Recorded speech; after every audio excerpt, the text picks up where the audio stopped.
everyone. Welcome to my show. Autumn is here. I'm your host, Francine Crawford, and we have a return guest. We have Mr. Greg Olsen. He is the director of New York State Office of Aging, and we're so grateful to have him here today. We know that he's very busy, but I'm grateful that you took some time. So thank you, Mr. Olsen, for coming on again and just giving us some more information about aging. So how are you feeling? Well, great, Francine. Thanks for having me, and please call me Greg. My dad is Mr. Olsen. Okay. Okay.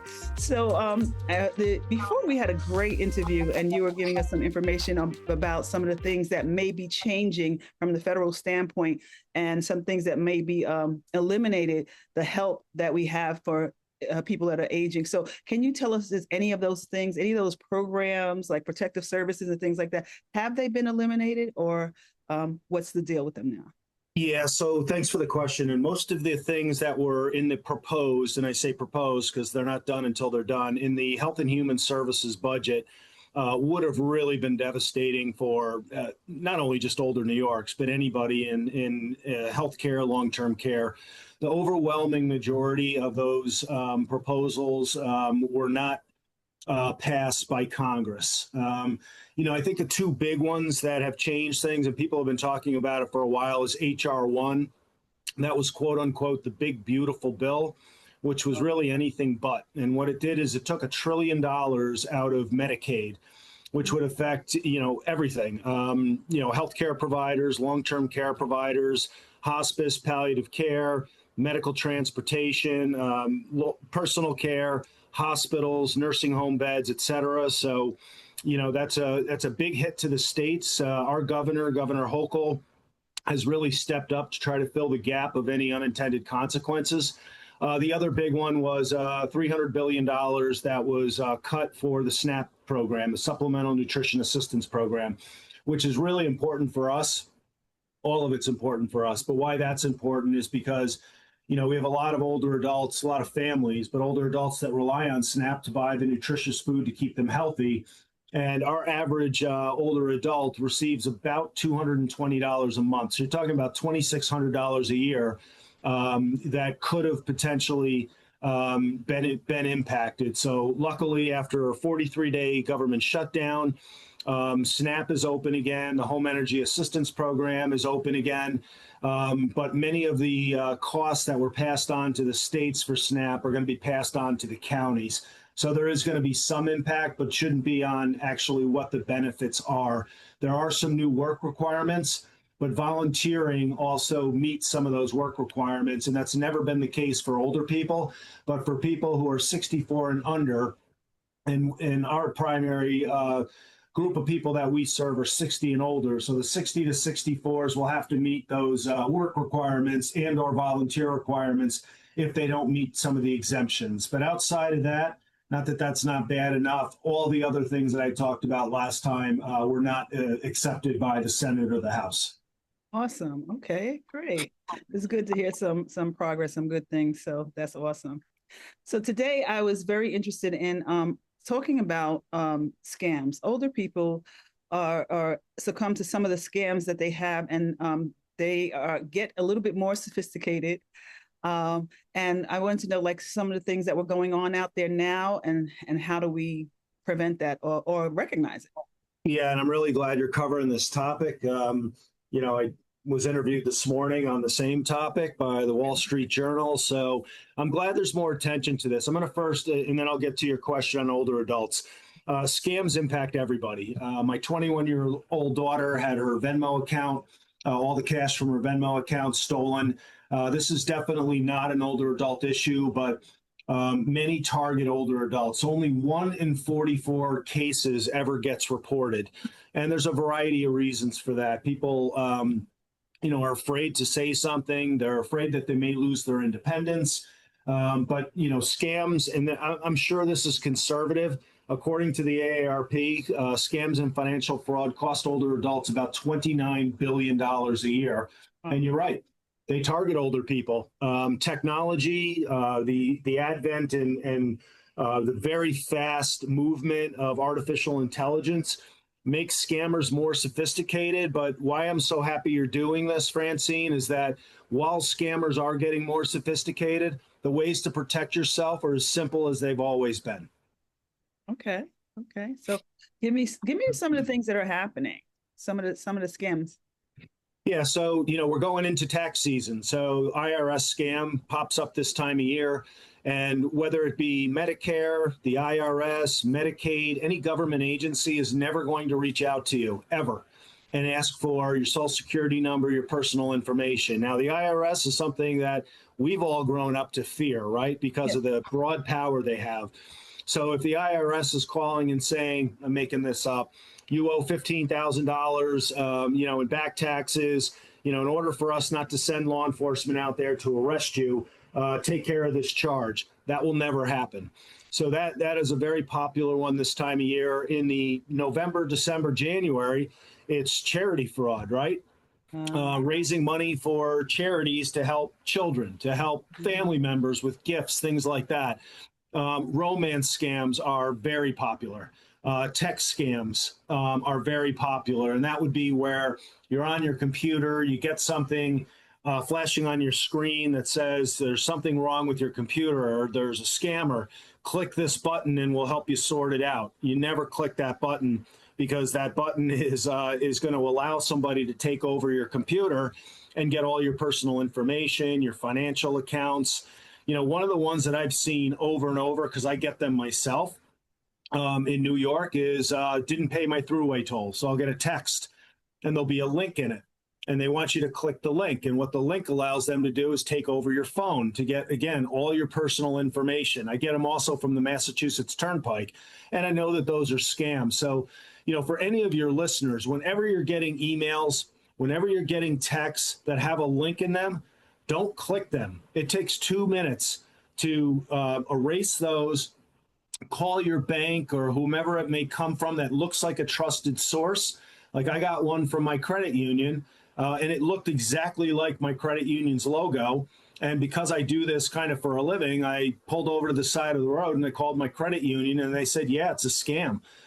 It's so much easier to check than it is to just trust. And it's so sad in 2026 that these are the conversations that we're having because we want to trust people. We want to, we want to not have to live in a world of fear. But on this particular topic, you can't trust anybody and you have to verify. Okay. Okay. And one of the things that I noticed is that sometimes when you order stuff online, now they're having it where it's already checked that if you order, you're automatically a subscriber. So their subscriber has a fee with it. And see, if you don't look at that, and before you would have to check to see if you wanted to be a subscriber. Now, if you order something, it's already checked for you. So you have to be careful with what you're ordering online. It's getting it's just getting a lot and overwhelming. What do you tell families and caregivers and people who are seniors, and also, but it also to tell families and caregivers what to look out for, like, and where do you report? Because you said a lot of people don't report. Where do you report this? So a couple different questions. So our Governor Hochul, is putting lots of proposals in the last 3 years and this year to protect people, protect their data, to be able to get out of subscriptions easier, online retailing, to be able to understand better what it actually is you're signing up for. Most legitimate sites will not automatically subscribe you.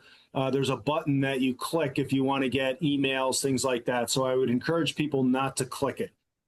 If for some reason what you had just talked about is there is an automatic subscription, when you get your first email, from that company or that product, there will always be in the fine print on the bottom, unsubscribe.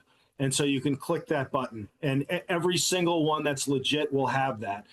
But to your point, what we're trying to do is prevent scams and fraud before it happens. It's a lot more difficult to deal with after it happens. And like I said, these are the types of things that we're out there talking about all the time. We're about ready to partner with the New York State Alliance for Retired Americans on a Stop the Scam campaign.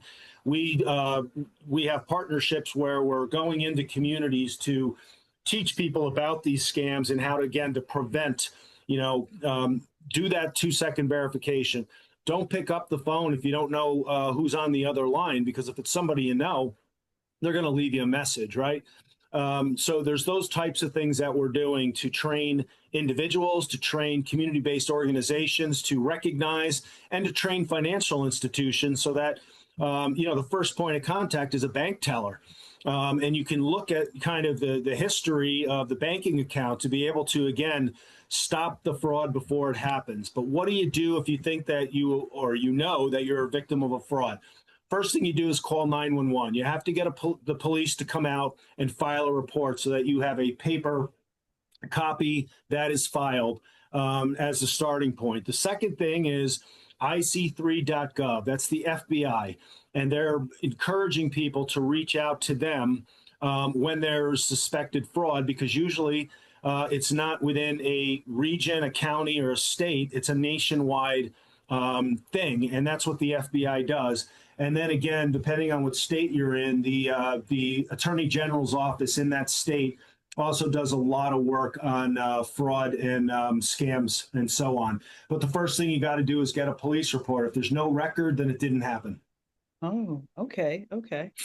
All right. That's great to know. Do you think it's because the people are afraid to go that to that level to go to get a police? I do. I think people are embarrassed because, the number one fear that older adults have, and they have these conversations with their spouses, if they're still alive, or their kids, is what? Please don't send me to a nursing home. I don't want to go to a nursing home. And these are pacts and commitments that families make to one another. A person will say, I'll do anything. Please don't send me to a nursing home. And so when you become a victim of a fraud or a scam, in your own mind, it's very embarrassing. And the fear is that somebody is going to deem me or say that I can't live on my own, which is why I go back to what I said earlier. Scams are not an older adult issue. They are across the age spectrum, and we all fall victim to them because they are sophisticated. They look right. We want to trust. But you can't do that. So yeah, that is definitely one of the top reasons why people don't say anything, is because they're embarrassed. They don't want to lose their independence. They don't want to seem like they don't have their faculties. They do. It's just, it's pretty common, and it's sophisticated. 15, 20 years ago, 80% of the financial fraud and scams perpetrated against older adults were by somebody they knew. A home care aide, a personal care aide, a grandkid, a daughter, a power of attorney. That is not the case anymore. It's about 50-50 that it's technologically based. It could be out of the country. It could be within country. But it's much more on the technology that we all use because it looks legit. Okay. Okay. I'm not sure if you are aware of this, but some of the things that have been coming up in my email is be careful of deed scams. Yep. They're people who are trying to get your ownership of your home and stuff like that. Can you just explain a little bit about that? Yeah, and there's a lot of commercials on television right now with, quote unquote scammers saying how they go about doing this. That is definitely an issue. So things like LifeLock, and I have LifeLock, you can put your deed, your title, other types of information in LifeLock, and it has been a savior for me. Now, nobody's tried to get my deed, but I've had over, I'd say, the last 12 to 14 months, 8 people try to take out a credit card in my name, and I can stop it in its tracks. There's something else that we launched a couple of years ago, and I have to give Liz Lowy credit, and her partner. Liz Lowy used to be the assistant district attorney in Manhattan, and she would prosecute financial crimes and financial fraud against older adults as part of her job. She partnered with a friend of hers who was a tech entrepreneur whose mother was soaked out of $160,000 over an 18-month period. And it started with a car insurance, car protection scam, and she didn't have a car, but it took them 18 months to figure out that opened the door to all kinds of additional scams, and she was out 180,000. So they created what's called EverSafe. And EverSafe actually, in addition to what LifeLock does, it can make sure that your deed is safe. It can give you warnings on your spending patterns if they seem irregular, to give you a red flag, or to contact, in addition to yourself, a loved one, a caregiver, another spouse, etc. So it's a real issue. And what it does is basically people can, fake your identity and basically take the home equity out of your home, or take the deed altogether and sell your home out from underneath you. And like I said, it's a lot harder to address those things after they happen than it is to do 2 to 5 minutes of due diligence, prior to protect yourself. And there are a lot of tools out there. So I mentioned LifeLock, I mentioned EverSafe. We launched what's called Silver Shield about 3 weeks ago. And because of the emails and the texts that often have these links that are phishing links in them, they are designed specifically to identify those. So let's go back to the USPS, United States Postal Service. There's a package. They couldn't deliver it to my house. There's a link in there. I get these regularly. Or the Thruway one with the link in there, or it comes from my bank with the link in there. You can literally forward it on to Silver Shield. And based on their analytics and how sentences are structured, et cetera, they could determine green, it's not a scam. Yellow, it could be. Here's what you should do. Here's what you shouldn't do. And red, it absolutely is a scam. Here's what you should do and shouldn't do. Tells you who you should report to. But it also links with Nextdoor. So for anybody that's ever used Nextdoor, you can forward it on to Nextdoor, and it will post for your community that this scam is out there and beware. Okay, that's great. Now, for those interested in Silver Shield, again, I pay for it for, we're just in a demo phase now, but it's $4 a month. Okay. So think about that. You could protect yourself for $56 a year rather than potentially having tens of thousands of dollars stolen from you. And in the first week, we've already stopped 11 scams for $16,000. Wow. Oh, that's great. That's very, very good. I'm glad that you're on top of it, and you're also introducing some more new things, because they're being sophisticated. They're learning and doing more new things, and you're fighting for new solutions to these issues. So thank you. Right. And your listeners may say, okay, this sounds complicated, right? How do I know? And my answer is going to be, you don't have to know, but you can verify. Get something from the bank. Like I mentioned earlier, look like my bank. I made a quick phone call. It's a scam. Delete it. Get something in your email. Looks like it came from Apple. Don't respond to it. Call up Apple customer service. If you're not using Apple and you're using, what's the other, I can't believe I can't think of the other company, Bill Gates' company. Same thing. It takes no time to spend a minute to verify. And it's so much easier and quicker to do than to have to deal with the aftermath, because then it becomes a little bit more complex. Okay. And what about the things that are already on your statements or stuff like that that you didn't recognize? Is there something that would pick that up? Or yeah. Just go into a little bit more detail so I understand what you mean. So you're talking about a banking statement? Say if there's something, yeah, say if there's something that you didn't even, you want to incorporate one of these things, these tools to help you, but it's already on your statement that there's something that has been being billed for that you didn't know for $12.99 or whatever. Yep. So you call your bank and you put a hold on it. One of the things I love about my credit card, and it comes through a federal credit union here in Albany, is if I go to the grocery store, for example, and when I go grocery shopping, right? I'm walking out with like $420. Now, folks might be like, how can you do that? And I trust you that that'll last me 6 weeks because I have meals for 6 weeks. So it's really not that much. But before I even hit my car in the parking lot, I'll get something from my bank saying, did you authorize this purchase? And it's either a yes or a no. So if it's a no, they'll put a hold on it right away. If it's a yes, then we're good. And I had a real life example just about a month and a half ago. My credit card sent me a text that said there was an X amount of charge for It was a county clerk in Florida. Well, I live in New York. Now, the charge was only $5, but that wasn't the point. And so I said no. And what they did is they immediately shut my credit card down and they issued me a new one. Okay. Okay. All right. That's great. Because I know people are dealing with that also, things that are existing on your card. And I think what you're raising is really important. It's important to go through line by line what's in your credit card statement. Or, if you're writing checks, you're checking when you get your checking statement to see that there isn't one of those charges that you mentioned there. Because again, banks and financial institutions have really stepped up. We did a whole host of public service announcements on like the top 8 scams against older adults. And one of the credit unions that we were in Rochester, they have a full-time person that just does this. And when we were in the parking lot filming the PSA, Francine, you know me, I talk to anybody, anywhere, anyhow, right? And so 3 people in the course of 20 minutes, we had some cones set up in a couple of parking spots so we could stand there with the financial institution behind us. Over that 20 minutes, 3 older adults pulled into the spot next to me. They asked me what we were doing. I said hello. They said, well, what are you doing? And I said, we're doing a public service announcement, try to protect older adults from scams. All 3 of them had been scammed. Wow.